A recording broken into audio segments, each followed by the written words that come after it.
Salut à toi, nous sommes Marie et Julien, ex-banquiers et anciens experts comptables, mais surtout investisseurs. Nous te souhaitons la bienvenue sur notre podcast Quitte le Boomer Dream. Ici on parle d'argent sans être chiant et on te donne les clés pour prendre tes finances en main, gérer ton patrimoine et investir. Le meilleur moment pour quitter la rat race commence dès maintenant et on espère te motiver chaque semaine à avancer dans cette quête. Chaque lundi, tu retrouveras notre épisode sur nos aventures hebdomadaires et sur les actualités du monde de l'investissement. Le jeudi, nous sortons un épisode sur un thème particulier du monde de l'investissement avec toujours le même objectif, vulgariser les sujets complexes et te faire progresser dans ce domaine. Nous recevrons un invité par mois pour un parcours inspirant et une expertise différente sur de nouveaux sujets. Si tu apprécies notre podcast, je t'invite à t'abonner sur la plateforme d'écoute et à nous laisser une note de 5 étoiles, à partager cet épisode et ce podcast à 2 personnes de ton entourage pour nous aider à le faire grandir. On a hâte de te retrouver chaque semaine.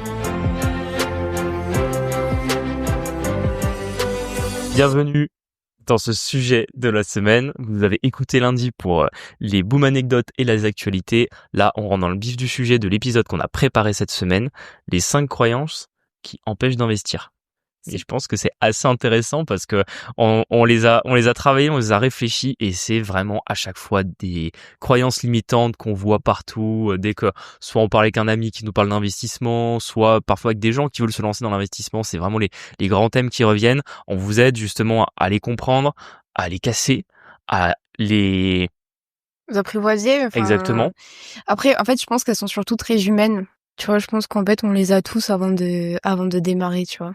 Oui, non mais c'est sûr, c'est obligatoire parce que en fait ça fait partie à chaque fois des blocages que tu vas te dire dans le cerveau en te disant que c'est pas en gros le bon moment et que tu dois investir plus tard ou que c'est pas nécessaire pour toi d'y penser. Enfin, si vous écoutez ce podcast, c'est quoi qu'il arrive, vous vous intéressez à l'investissement, qu'au fond de vous-même vous savez que vous devez passer à l'action et que vous allez devoir du coup faire ce travail sur vous de casser ces croyances limitantes pour enfin commencer à avancer et lancer la machine. Parce qu'après vous allez à votre rythme, que vous vouliez faire un bien par an, 3 biens par an si vous êtes un grand malade ou si à l'inverse vous voulez simplement acheter un petit peu d'IMO, essayer d'acheter 5 biens en 10 ans, 5 biens en 15 ans, peu importe, vous mettez l'énergie et le temps que vous voulez dedans, mais vous devez passer à l'action.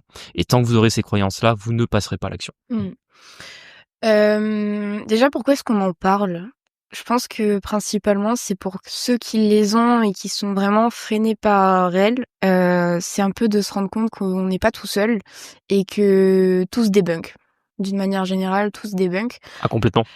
J'en parle parce qu'hier, j'étais avec Thomas, qu'on avait déjà reçu sur le podcast. Et Thomas est très bon dans tout ce qui est entrepreneuriat, etc. Et du coup, on a fait un rendez-vous ensemble. Et franchement, j'avais plein de croyances limitantes sur l'entrepreneuriat. Et en fait, lui, il a tout débunké. Tu vois, il a tout répondu. Chaque problème avait une solution. Et en fait, je me suis rendu compte que les limites qu'il y avait, c'était principalement les miennes et ma tête. Et en fait, c'est vrai que c'est toujours bien d'avoir quelqu'un qui écoute et surtout qui montre qu'en fait, on peut passer au-dessus. Complètement. Et puis en plus, souvent des croyances que vous allez avoir où vous pensez qu'en fait vous êtes le seul à avoir ce blocage, qu'en fait c'est la raison qui fait que vous ne passez pas à l'action. En réalité, c'est souvent quelque chose que beaucoup partagent avec vous. Et en réalité, vous êtes souvent pas tout seul. Et si justement vous n'êtes pas tout seul, c'est qu'il y en a très probablement d'autres avant vous qui ont réussi à passer au-delà cette croyance limitante. Et c'est ce qu'on va voir aujourd'hui. Tu veux nous parler de la première ? Ouais, la première. Alors nous, on a noté l'argent ne fait pas le bonheur et les riches sont arrogants, malhonnêtes, égoïstes, tout ce que vous voulez. Déjà, celle-là, derrière le titre qu'on lui a donné, c'est souvent un peu la peur de l'argent pour moi. C'est le fait que quelqu'un se dise j'ai pas besoin d'argent, j'ai pas besoin d'avoir beaucoup d'argent, j'ai pas besoin de me préoccuper de gagner de l'argent. Tout ça, vous pouvez le ranger un peu là-dedans. C'est un peu le fait de ne pas vouloir être riche ou de voir le fait d'être riche de manière négative et d'associer forcément l'argent à des problèmes, à quelque chose de négatif, alors que en réalité, on va pas se mentir. Enfin, si vous dites ça, vous mentez à vous-même. Quand vous avez de l'argent, c'est toujours quelque chose de positif dans votre vie. En fait, il y a aucun moment où ne pas avoir d'argent sera plus positif que d'en avoir, parce que malheureusement, on est dans un monde capitaliste où vous aurez toujours plus de solutions, plus de possibilités, vous pourrez faire plus de choses, vous pourrez être plus heureux et avoir plus d'argent ne changera pas qui vous êtes. Et ça, c'est super important de bien le comprendre. C'est vrai que je pense qu'il y a plein d'exemples comme ça de personnes super riches et en fait, rien que quand tu les vois, t'as vraiment pas l'impression qu'elles pèsent des millions, tu vois? Oui. Parce qu'en fait, je pense que les traits qu'on accorde, tu sais, un peu le cause à effet de l'argent, en mode l'argent c'est mal, ça rend égoïste, machin. Bon, en fait, je pense que c'est des traits qui sont déjà là, tu vois? Et c'est juste que l'argent, bah, ça les met un peu en valeur. Oui, Tu je vois ce suis que je assez veux d'accord dire? là-dessus. C'est juste que ça, bah oui, ça, c'est juste que ça va plus se voir, mais en fait, si vous êtes simple dans votre vie, vous êtes authentique, généreux, enfin toutes les qualités que vous voulez, jamais ça ne changera parce que enfin je veux dire, c'est pas un vecteur qui fait que ça change votre personnalité. C'est si ça la change, c'est qu'en fait elle était déjà là depuis un moment, cachée ou pas, mais elle était là depuis un moment. Oui, je suis entièrement d'accord et en plus c'est quelque chose que vous allez souvent un peu hériter soit de votre famille si Ouais, effectivement vous ça avez c'est été vrai. dans une famille qui avait pas spécialement d'argent ou en tout cas l'argent il n'était pas un sujet, peut-être même un sujet tabou où vous n'en parliez jamais. Ça rentre aussi dans votre culture parce qu'aujourd'hui il y a beaucoup de films ou même de séries ou de références socioculturelles qui vont mettre en avant le fait un peu on va mettre en exergue le fait qu'être pauvre c'est cool alors que malheureusement c'est souvent un peu faux parce que souvent quand vous êtes pauvre, vous avez des mauvaises habitudes. Si vous êtes pauvre, c'est surtout parce que vous ne faites pas ce qu'il faut pour ne plus l'être, ou que vraiment, bon, là, on parle bien évidemment nous à notre niveau dans l'Occident, ou alors c'est vraiment vous avez un souci de famille ou quelque chose de particulier qui fait on lance pas des pierres aux pauvres, bien Non, bien au sûr, contraire. bien au Mais contraire, ce que je ouais. veux dire, c'est que souvent ça vient d'un état de fait où vous n'avez pas le contrôle là-dessus, et quelqu'un qui a le choix d'être riche ou pauvre, il ne choisira jamais d'être pauvre, sauf si vous êtes moine bouddhiste et que vous voulez aller vivre avec le Dalai Lama. Mais sinon, hormis ce cas un peu exceptionnel, tout le monde prendra toujours l'autre solution.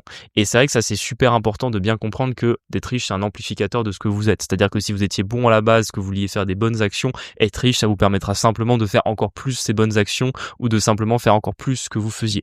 Je vous donne un exemple tout bête, mais par exemple vous aimez un sport, ce sport, souvent aujourd'hui la plupart des hobbies, la plupart des passions, c'est un certain coût.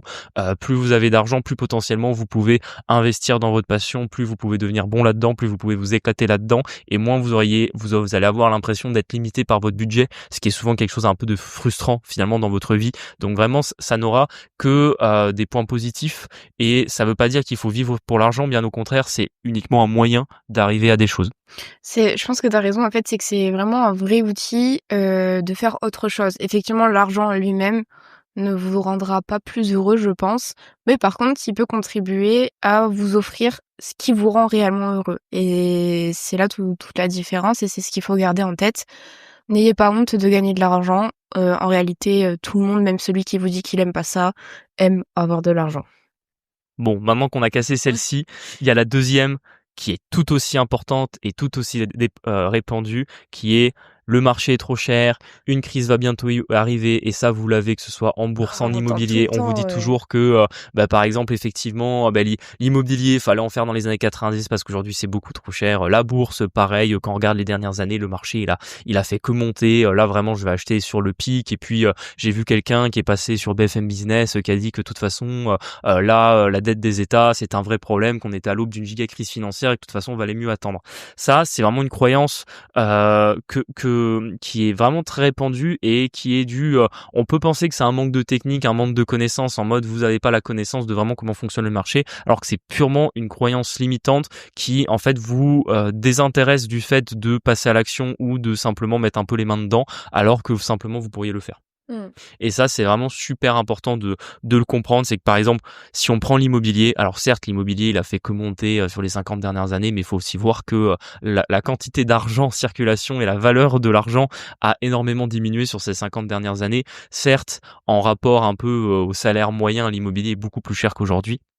Mais c'est pas pour ça qu'en fait il faut arrêter de faire de l'immobilier, c'est absolument pas une raison qui fait que l'immobilier va baisser dans les années qui viennent. Bien au contraire, en fait, on a déjà parlé plein de fois sur ce podcast, il y a plein de choses qui font qu'en réalité l'immobilier va continuer à monter. Il y a une baisse des taux qui arrive, ça c'est quand même plutôt porteur pour l'immobilier. Il y a également le fait qu'on est dans un pays où on veut de moins en moins construire. Vous le voyez, les chutes de mise en construction de nouveaux logements sont en chute libre, alors que la demande d'habitation, d'acquisition, de location est toujours aussi élevée. C'est des choses qui vont venir faire s'apprécier les prix. Il y a toujours le fait qu'on est quand même dans un pays où les gens aiment être propriétaires et il y a une certaine appétence à la propriété immobilière de manière générale. Ça aussi, c'est des choses qui sont positives. Vous avez une inflation sur les loyers, donc quelque chose qui vient revaloriser vos rendements de l'immobilier. Et ça, c'est important parce qu'on peut dire telle action en bourse, elle est beaucoup plus chère qu'il y a 20 ans. Mais oui, mais si elle distribue 10 fois plus de dividendes qu'il y a 20 ans, en fait, son prix est peut-être mieux corrélé à son dividende aujourd'hui qu'il l'était il y a 20 ans. Pour l'immobilier, c'est pareil. Si vous achetez plus cher aujourd'hui, mais que vous louez plus cher qu'il y a 10 ou 20 ans, c'est aussi que quelque part, vous avez votre rendement qui a été maintenu. Ça, tu vois, aussi, quand on dit le marché, il est trop cher ou c'est la crise et machin, ça sera vrai pour la croyance qui suit, mais j'ai l'impression que c'est souvent une excuse, tu sais, une excuse de pas passer à l'action ou là en fait la peur elle prend complètement le dessus et en fait bon c'est pour ça aussi qu'on appelle ça croyance limitante, mais pour moi en fait il y a jamais de moment idéal sur le marché pour rentrer, tu vois, chaque époque Alors, a ses avantages. Ouais, non, on est d'accord, il y a certains non, points d'entrée qui sont plus justement, c'est que tu as des points d'entrée qui sont très intéressants, mais dans ces moments-là, personne ne veut y aller. Tu vois, par exemple, un excellent moment pour rentrer sur la bourse ou sur les cryptos au cours des 10 dernières années, c'était le Covid. Ouais, c'est vrai. Il y a quasiment 5 ans, jour pour jour. Tu regardes le marché, je me demande si on était sur la bourse, je pense qu'on devait probablement être à moins 40 ou moins 50% par rapport à aujourd'hui. Et sur les cryptos, c'est sûr, on devait être à quasiment moins 90 voire moins 95% des prix qu'on a aujourd'hui sur la plupart des grosses cryptos. Donc vraiment, au moment du Covid, c'était un excellent moment pour rentrer. Et ça, par exemple, j'en parle souvent dans le podcast, ça a été un de mes regrets, c'est qu'à l'époque, bon, moi, c'est une autre croyance limitante qui a fait que j'y suis pas allé. J'y suis pas allé en me disant ça va encore baisser, on est à l'aube d'une giga crise. J'y suis pas allé parce que je me suis dit non, faut que je garde de l'argent pour d'autres projets. Et entre guillemets, j'ai fait un choix entre des opportunités. Je pense que cette opportunité de pas être rentré à ce moment-là a été finalement plus mauvaise que les autres opportunités. Enfin, ce choix-là a été plus mauvais que d'en avoir pris un autre et d'avoir un petit peu m'être mis plus à poil pour les autres projets immobiliers qu'on avait à l'époque. Mais néanmoins, qui vraiment au moment du Covid s'est dit ah ça y est, le marché baisse, c'est un excellent moment pour rentrer. J'en connais très peu. Il y en a quand même, hein, j'en connais qui ont pris cette opportunité pour profiter de rentrer à ce moment-là. Mais en réalité, il y en a très peu. Donc même quand vous voyez des très belles opportunités pour rentrer comme ça sur les marchés, vous ne le faites pas. Là, on le voit aussi sur le marché de l'immobilier. Il a un petit peu baissé sur les années 2022-2023, c'est pas énorme, mais Ouais, c'était des moments. Il y avait des financements de ouf aussi avant 2023, j'ai l'impression. Tu sais, les taux, ils étaient giga bas, les banques, elles disaient oui tout le temps. Oui, en 2020, 2021, 2022, Ouais. on est d'accord, mais ce que je veux dire, c'est que certes, les taux ont monté en 2023, 2024, mais c'était aussi des moments où forcément, tu avais moins d'acquéreurs, et en ce moment, quand vous allez négocier un bien immobilier, vous êtes toujours en position de force vis-à-vis du vendeur. Donc, c'est un moment où finalement, c'est super intéressant de rentrer dans les marchés, et où au final, vous vous dites, ah non, c'est pas le moment, on sait pas si ça a encore baissé. Des fois, j'ai des gens qui me parlent de baisse du marché immobilier ou de hausse des taux, alors qu'en réalité, il y a aucun indicateur qui peut laisser penser que les taux vont continuer à monter dans les années qui viennent ou que à l'inverse le marché immobilier va commencer à baisser. En fait, en tout cas, les indicateurs qui montrent l'inverse sont plus importants que ceux éventuellement qu'on pourrait trouver qui justifieraient que l'immobilier est trop cher aujourd'hui. Même si c'était le cas, on s'adapte en fait, hein, on trouve des solutions. Tu vois, je pense qu'il y a toujours moyen quand même de s'en sortir pas trop mal, même s'il y a une constante qui baisse ou qui monte, tu vois. Donc, ouais. Croyance numéro 3, je n'ai pas les connaissances ou les moyens pour investir. Alors celle-là, je crois que c'est un des plus gros freins du coup du passage à l'action. Je sais pas ce que t'en penses, mais je crois que c'est celle qu'on entend le plus de monsieur, madame, tout le monde en tout cas. Les connaissances, moi j'ai un avis très net sur le sujet. J'ai quand même on est quand même dans l'ère de l'information. Alors c'est sûr qu'il y a des formations, des accompagnements, tout ça, ça permet de gagner du temps. Mais en soi, pour celui qui a pas l'argent de se former, en réalité, la source, elle est disponible sur Internet tout le temps et sous plein de formes en fait, des vidéos, des podcasts, des posts, des réseaux sociaux. Je pense qu'il y a moyen de se roder déjà par soi-même et d'acquérir de la connaissance.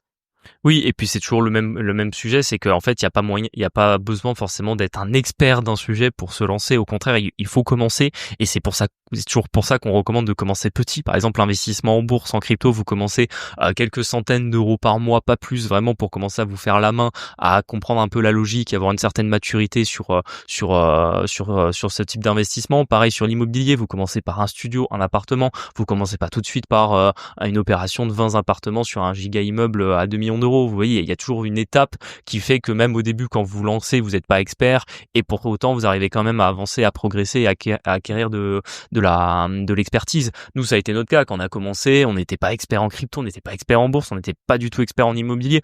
On avait des bases, on avait des points, on s'est formé sur certaines choses qu'on ne connaissait pas, ça oui, mais je veux dire, on était loin de maîtriser tout le sujet ou en tout cas d'avoir autant d'expérience qu'on en a aujourd'hui. Donc vraiment, ça, c'est absolument pas quelque chose que vous avez besoin. Et pour le deuxième point qui est tout aussi important, c'est surtout, vous n'avez pas besoin de beaucoup d'argent pour vous lancer en fait. Parce qu'en réalité, vous lancez dans l'immobilier, vous avez encore moyen, avec certaines stratégies, d'avoir du 110% à la banque, donc peut-être même pas d'avoir d'apport. Simplement, si déjà vous avez 5-10 000 euros de côté, ça suffit pour faire un investissement entre 50 et 100 000 euros si la banque vous demande simplement d'apporter les frais de notaire. Pour vous lancer en bourse ou en crypto, vous avez juste besoin de mettre une petite partie de votre salaire tous les mois et d'investir petit à petit. Il n'y a pas besoin d'un gros patrimoine ou effectivement de se dire ouais, il faut d'abord que je gagne à l'euro million et une fois que j'aurai gagné à l'euro million, je pourrai commencer l'investissement immobilier. C'est complètement dingue de penser ça. Ouais, de toute façon, Rome ne s'est pas fait en un jour. En fait, c'est ce que Julien dit, c'est que déjà l'expérience, ça vous fera gagner en technicité et tout prend du temps, hein, d'une manière générale. Tout prend du temps et les experts, c'est pas eux qui avancent plus vite que les autres, tu vois. Ni les plus riches, c'est pas eux qui avancent plus que les autres, c'est ceux qui passent à l'action, pardon, ceux qui se lèvent les fesses et qui font des actions concrètes tous les jours, même si c'est à petite échelle.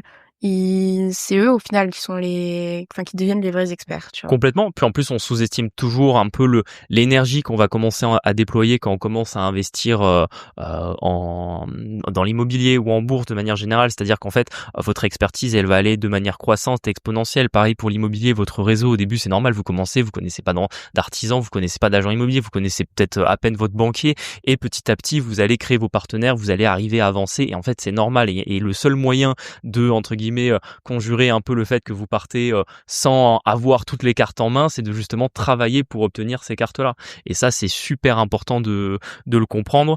Ce qu'il faut vraiment se mettre en tête, c'est que vous n'avez pas besoin de tout savoir pour faire vos premiers pas. Et ça, c'est un autre problème qu'on voit, y compris des fois avec les personnes qu'on accompagne, c'est que souvent, on a cette envie quand on commence de vouloir tout savoir, de toucher à tout, etc. En réalité, commencez petit à petit, spécialisez-vous dans certaines choses. Par exemple, si je prends l'exemple de la bourse, commencez par regarder les ETF. C'est super bien de d'abord regarder les ETF, commencez pas à vous dire oui, je vais acheter des actions en dividendes, oui, je vais me spécialiser dans les marchés émergents, etc.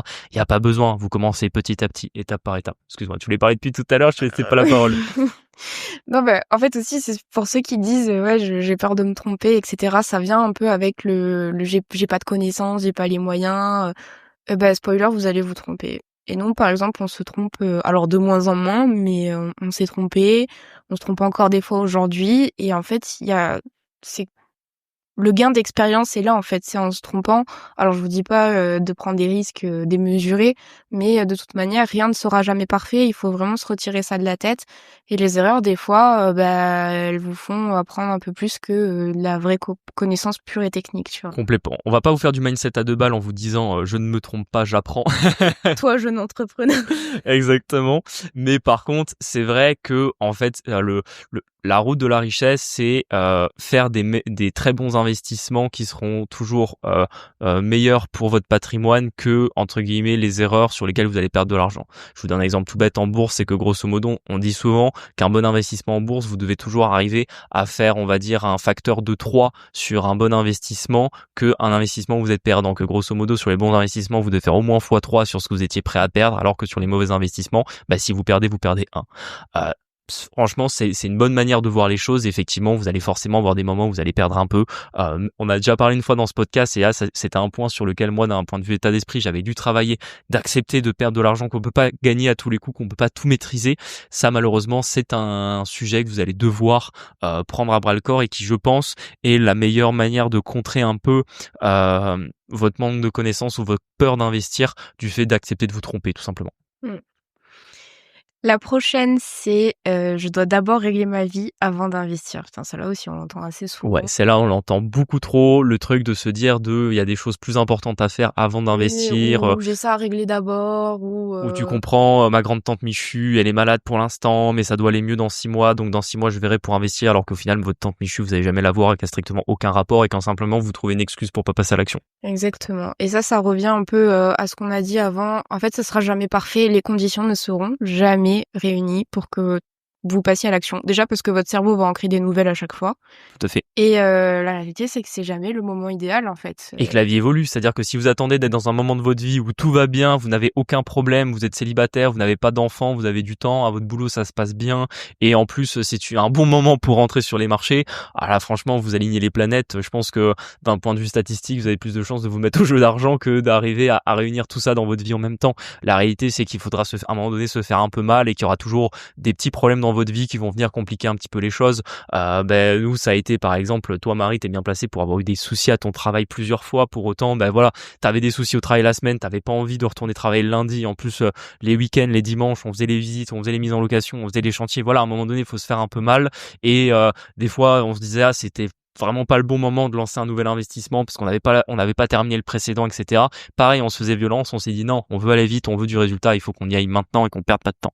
Ça, je pense que c'est un peu un biais des réseaux sociaux qui montre que tout est parfait, tout est assez facile. Tout est blanc, enfin ouais, tout est lisse. La vérité, c'est que la vie, c'est pas ça, et je pense qu'au bout d'un moment, grandir et avoir un peu de résilience, c'est passer par des moments qui sont vraiment inconfortables. Alors c'est sûr, on vous le dit déjà, l'année dernière, c'était vraiment très inconfortable, mais la vérité, c'est que tout passe, il y a des solutions à tout, et vous en sortez grandi, je pense, et avec une meilleure gestion pour la suite, tu vois ce que je veux dire, des capacités un peu plus élevées. Et le processus de la vie, c'est ça, mais il faut s'y frotter. Si on refuse de s'y frotter, il se passera rien. Si vous fantasmez sur des vies extraordinaires, en fait, il faut être prêt à mettre les efforts extraordinaires qui vont avec. Complètement, je pense même que ça peut avoir un effet extrêmement positif sur vous, sur vos problèmes, c'est que quand vous allez vous lancer dans l'investissement, ça va recentrer vos priorités. Et en réalité, il y a peut-être des sujets qui sont des problèmes dans votre vie, ou en réalité, ils le sont parce que vous permettez à ces problèmes d'être importants. Et ça, c'est un point qui est peut-être dur à comprendre quand je comprends où vous êtes dans les ennuis, vous n'arrivez pas à régler certaines choses. Je sais pas, moi par exemple, votre ex qui vous crée trop de problèmes, pour l'instant c'est le problème de votre vie, en fait si vous commencez à investir, à vous mettre la tête dans les investissements, à aller voir des agents immobiliers tous les week-ends, vous penserez moins à votre ex et vous vous rendrez compte qu'en fait elle est pas si importante que ça. Je choisis. C'est quoi cet exemple? Non mais c'est vrai, c'est qu'à un moment donné, je pense qu'il y a des problèmes qu'on se crée soi-même en se disant c'est super grave et que si vous mettez votre énergie et votre force intellectuelle dans l'investissement, en fait vous allez vous rendre compte que ce problème-là, finalement quand j'y pense pas, il n'existe plus quoi. C'est vrai que ça me fait penser, l'année dernière, moi j'ai eu un peu une petite désillusion de mon entourage et au final j'avais des copines qui m'en parlaient assez souvent parce que forcément je parle un peu de mes soucis et ce qui me tracasse, mais en fait au bout d'un moment j'étais là, en fait j'ai pas trop le temps. On a plein de trucs à gérer à côté, des trucs qui sont beaucoup plus intellectuellement stimulants, qui sont moins énergivores d'un point de vue des émotions. Et en fait tant pis pour eux, au final on s'est concentré sur les trucs à nous qui nous tenaient à cœur, et c'est-à-dire notre IMO, notre bise, notre mariage, et quitter ces putains de jobs de salariés. Et en fait leur problème d'ego dans mon entourage, en fait ça m'est passé largement au-dessus. Et c'est vrai, c'est un très bon exemple. Il n'y a pas eu de drame, il n'y a pas eu de larmes, il n'y a pas eu de... Alors qu'il y a 3 ans, je pense que ça aurait été le cas. Complètement. Voilà, j'étais là, ok. Et je pense aussi que c'est un outil de construction dans votre vie, c'est-à-dire que effectivement on le voit, notre génération elle est un peu perdue, elle manque de sens, on sait pas quoi faire, on sait pas où aller, on sait pas ce qu'on a besoin en fait pour être heureux et pour avoir l'impression d'avoir une vie remplie. Vraiment faites de l'investissement, vous aurez plus de temps pour rien. Et au moins vous aurez l'impression que votre vie est remplie par quelque chose. Non vraiment, c'est des gens qui ont vraiment le seum. Ouais, c'est ça, non mais je dis en plaisantant, mais c'est vrai que c'est un bon outil pour se construire soi-même, arriver à accomplir des choses, comprendre que en fait vous êtes capable de faire des choses et que vous n'êtes pas juste dépendant des autres. Pour moi c'est vraiment un excellent outil, c'est une excellente école de la vie, et s'y confronter le plus tôt possible est, je pense, le bon choix à faire. Je suis d'accord. La dernière. Le dernier, je l'aime bien. Ouais, et celle-là, elle me fascine vraiment, et ça, je pense que nos élèves, ils l'ont tous plus ou moins dit à chaque fois, hein, Oui. quasiment. Je ne trouverai pas de locataire où ce loyer est trop élevé pour le marché. Et ben ça se débunk en 2 secondes et demie. La fameuse peur de la vacance locative. Et nous, on l'a déjà eu, hein. On l'a eu plusieurs fois. Même on l'a eu sur un de nos tout premiers biens qu'on a mis en location, où au bout de 2 semaines, on avait fait un super appart, on avait bien pricé le loyer. Au bout de 2 semaines, on a fait quasiment pas de demande pour des visites, ou alors c'était vraiment des prospects pas du tout qualifiés, etc. On s'était dit putain, on s'est trompé sur le loyer, c'est trop cher. On a mal choisi l'endroit, c'est parce que c'est pas bien placé, alors qu'en réalité, l'emplacement était bon, le loyer était bon. C'est juste qu'on l'a mis à la location Dans un mi-février. creux. En 2018 et que à cette époque-là, il y avait beaucoup moins de demandes locatives qu'aujourd'hui. Donc vraiment, on est passé par là et nous, aujourd'hui, on le dit vraiment tout le temps, c'est que c'est une méconnaissance du marché qui fait que vous ne rendez pas compte de la demande locative aujourd'hui, de la force qu'elle a. Moi, le premier, la première solution que je dis, c'est mettez une fausse annonce en Mais fait. oui, clairement. Quand vous voyez un bien qui vous paraît intéressant, que vous n'êtes pas sûr du loyer, etc., vous mettez l'annonce à ce loyer-là et vous verrez les dizaines de demandes que vous allez recevoir. Après, il faut être un peu malin. Faut bien voir que pour moi, plus ça avance dans l'immobilier, plus je me rends compte que tous les appartements ne se louent pas forcément au même prix. C'est-à-dire que vous prenez 2 appartements, je sais pas moi, studio de 30 mètres carrés dans la même ville. Si le prix moyen d'un studio dans cette ville-là, c'est 400 € par mois, potentiellement, peut-être que les studios les plus pourris que vous aurez, ils se loueront 300, 350 € parce qu'ils seront moches, ils seront pas rafraîchis, pas rénovés, seront des passoires thermiques, etc. Et à l'inverse, les studios qui sont très sympas, ceux en meublé, bien décorés, où le mec il a l'impression d'aller dans un Airbnb, probablement que ces studios se loueront 500, parfois 550 € par mois, parce qu'aujourd'hui il y a une demande, parce qu'aujourd'hui les gens déménagent plus qu'avant, et il faut pas penser que le locataire il a une meilleure connaissance du marché que vous parce que lui cherche un appart. Au contraire, vous avez des fois des locataires qui vont débarquer dans des villes, ils connaissent pas la ville, ils connaissent pas les prix de l'immobilier, ils connaissent pas les loyers. Eux ils viennent d'une ville où peut-être les loyers étaient plus chers, donc en fait ils sont prêts à payer plus pour tout simplement avoir plus de confort. Je suis vraiment d'accord avec ça, c'est vraiment une histoire d'offre et de demande, et d'ailleurs, le marché locatif est tellement tendu qu'en fait, en tant que propriétaire, c'est souvent vous qui avez, je trouve en tout cas l'avantage. Là, par exemple, on doit en mettre un en location. Franchement, c'est pas une gigaville, mais en fait, la demande, elle est folle, et dès qu'il y a un bien qui est, propre, qui est, accessible, fonctionnel, plutôt bien placé. Alors nous, il est bien placé quand même, mais c'est vrai que voilà, c'est un petit appart. Nous, par exemple, je pense qu'on n'y vivrait pas parce que Après c'est c'est un trop studio, petit. ouais, Voilà, voilà, c'est un j'en studio, ai tu 2 vois. donc Mais en fait, ça correspond à tout un tas de personnes, et il y a par vraiment des contre, gens qui sont en demande tu vois, pour ce le qui est coup. important de dire, c'est que par exemple, on aurait été il y a 7 ans en arrière quand on a commencé nos études, on aurait pu y vivre par contre. Oui, Voilà, largement. c'est juste une question aussi de moment de votre vie, etc. L'appart est très bien, c'est juste qu'effectivement, ça s'adresse plutôt à quelqu'un de seul qui veut un petit appart avec un petit loyer, qui a pas spécialement forcément beaucoup d'affaires et qui veut vivre à cet endroit, quoi. Exactement. Donc, comme tu dis, c'est une histoire d'offre et de demande. Et en fait, le meilleur moyen, c'est de connaître son marché et de s'y confronter un peu. Mettez des fausses annonces, vous la retirez après, mais voyez s'il y a de la demande ou pas. Après, ne vous faites pas surprendre. Nous, on a l'impression qu'il y a quand même des espèces de creux. Il y a des mois, en fait. Ouais, il y a des mois où les gens déménagent pas parce que quand vous êtes en décembre, janvier, on est autour de La Noël. flemme, quoi. Les gens, en Pas plus, de un thunes. déménagement, ça coûte toujours un petit peu. Les gens, ils ont pas de thunes, ils ont tout mis dans les cadeaux, etc. Donc ouais, il y a des mois comme ça où les gens ne déménagent pas, où vous aurez moins de demandes. Si malheureusement vous devez mettre en location durant ce mois-là, c'est pas de chance. Mais voilà, sinon le reste du temps, grosso modo, moi à l'époque, la vraie période pour bien louer un appart, quand vous étiez justement sur un peu des studios T2 meublés, enfin bref, les gens déménagent en général entre juin et septembre. Maintenant, ça s'étend. C'est passé de mai à octobre. Vous trouviez beaucoup de demandes de mai à octobre. Après, je sais pas, moi, 2022, c'était de avril à quasiment novembre. Vous aviez pas mal de demandes. Là, honnêtement, j'ai l'impression qu'aujourd'hui, à part vraiment décembre, janvier, Mmh. vous avez vraiment de la demande sur tout le reste de l'année et de la demande extrêmement nombreuse. Pourquoi ? Parce que, encore une fois, les pouvoirs publics ils sortent beaucoup de logements du marché locatif. Vous avez l'interdiction des passoires thermiques. Vous avez de plus en plus les mairies qui font des permis de louer avec des arrêtés d'insalubrité sur ces appartements. On est bien placé pour le savoir. Bref, ça sort beaucoup de biens du marché.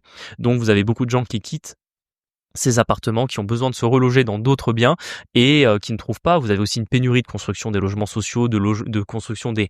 Même, il y a quasiment plus de gens qui font des investissements Pinel aujourd'hui. Les Pinel, c'était une grosse source de, on va dire, logements neufs à la location sur le marché. Mais Donc nous, on a habité dans un nous, on Pinel, a hein. habité dans un Ouais. Pinel pendant pas mal d'années, etc. Donc, vous avez beaucoup de choses qui font qu'il y a moins d'offres aujourd'hui et il y a toujours autant de demandes, voire peut-être un peu plus, parce que, en réalité, des phénomènes sociaux qui font que les gens vivent de plus en plus seuls chez eux continuent de se propager, de se développer. Donc, en réalité, vous louerez sans aucun problème vos appartements. Est-ce que tu sais si les Français achètent toujours leur résidence principale? Parce que moi, j'ai l'impression... Enfin, C'est un peu en baisse. nous, on habite dans la région de Montpellier et franchement, pour avoir acheté sa RP, je trouve que c'est quand même pas accessible à tout le monde. Tu vois, les petits salaires, à mon avis, ils restent qu'en location.